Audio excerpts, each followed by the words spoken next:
Уважаемые друзья, мы Հայաստանն այս անգամ էլ է շրջանցում ՀԱՊԿ գագաթնաժողովը։ Հայ պաշտոնյաները նոյեմբերի 27-ին Բիշքեկ չեն գնա, բայց համաձայնեցված փաստաթղթերին ասել են դեմ չեն։ Երևանը սառեցրել է անդամակցությունը ՀԱՊԿ-ին, թեև կառույցը լքելու մասին խոսք չկա։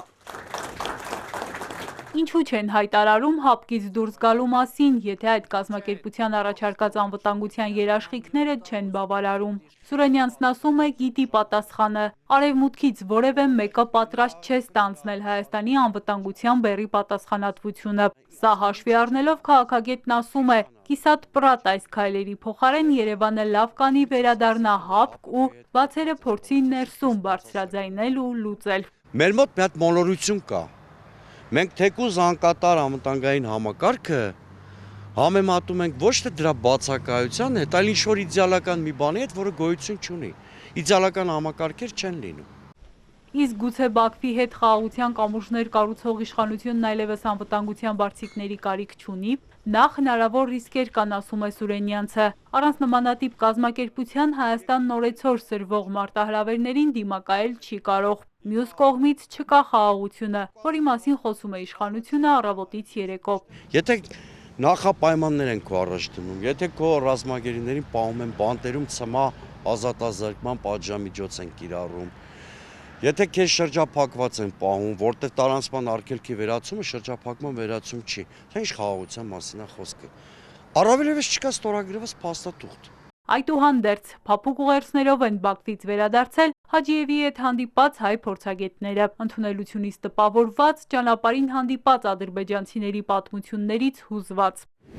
Բաքվում քաղաքացիական հասարակություն առհասարակ չկա, որտեղ դա տոտալիտար երկիր է, բոլորին եւ ամեն ինչ Ալիևը վերահսկում է, իսկ Հայաստանում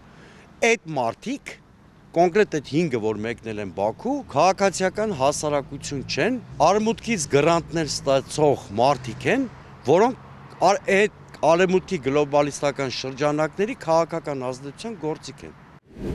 Խաղաղության կամուրջ կոչվող նախաձեռնության շրջանակում Բաքու մեկնած հայ պատվիրակներից մեկը պատմում է, որ Երևանում ծնված շատ լավ հայերեն խոսող ադրբեջանցի կնոջ է հանդիպել, խոսել ու նրա աչքերում ինչ-որ կարոտ է տեսել։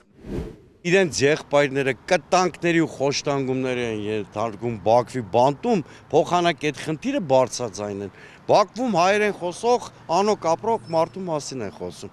Դուք գիտեք, որ ցանկացած անաչառ դիտորդ նույնիսկ ազգությամբ ոչ հայ